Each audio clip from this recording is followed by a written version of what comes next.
takes for you? How different is this project and your character from the ones you've previously done?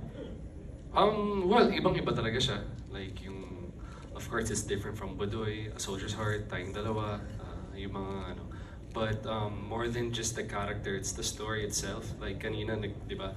I think our bigger purpose for the show is to make people aware na nangyayari talaga to. Kaya nakaka-relate na marami tao kasi if it's not you, yung may kilala kayo na nangyari sa kanila itong ganitong kwento. So, I'm extra motivated kasi alam ko na may mauwi sila every episode.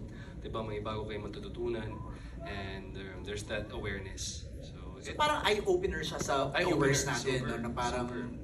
The next victim could be you. Yeah. Ano, no? And while you're watching it, it's also parang a forum na pwede ka mag-open up. Hindi ka na, kumbaga, wala na yung stigma.